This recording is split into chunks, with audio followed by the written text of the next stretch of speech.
je vous parle de ça, c'est pour vous dire que cette innovation aujourd'hui, cette rénovation dans l'histoire du site Richelieu est vraiment la première fois.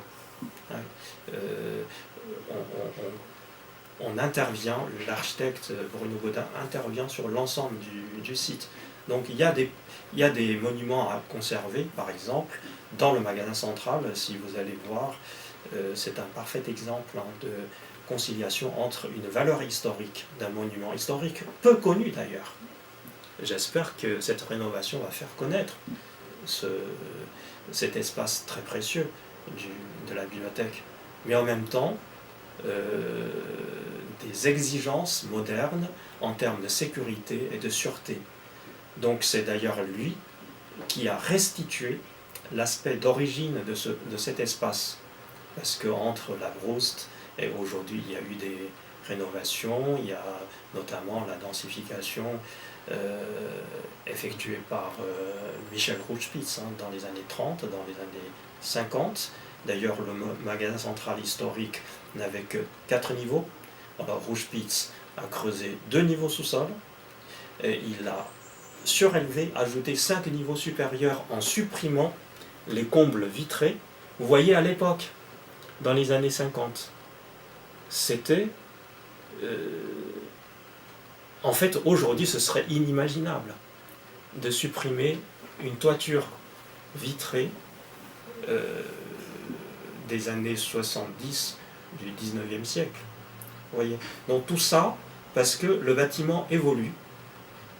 Rouchepitz devient aussi une référence classique maintenant. Donc ce que Bruno Gaudin a fait, cette fois-ci dans ce magasin, je reviens à cet exemple, ce que Bruno Gaudin a fait dans le magasin central, c'est qu'il a enlevé sur les 4 niveaux historiques de la Brouste tout ce qu'on a ajouté. Les étagères intercalaires en métallique qui modifient l'esprit de la Brouste. Il a restitué par une mise en scène, mise en lumière des parois, des plafonds, il a restitué l'ambiance de la Brouste, c'est-à-dire un éclairage du haut vers le bas. Bon, on n'a plus ces combles vitrés, mais la technique moderne nous permet de restituer ce sentiment, c'est cette impression-là.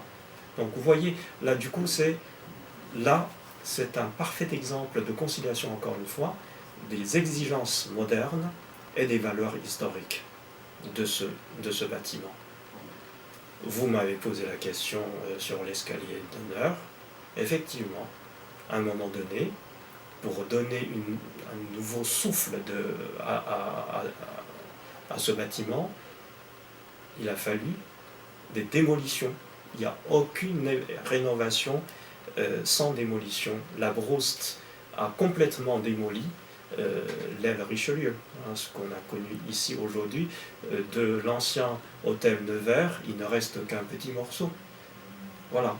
Mais ça n'a pas empêché la Brouste de laisser un monument historique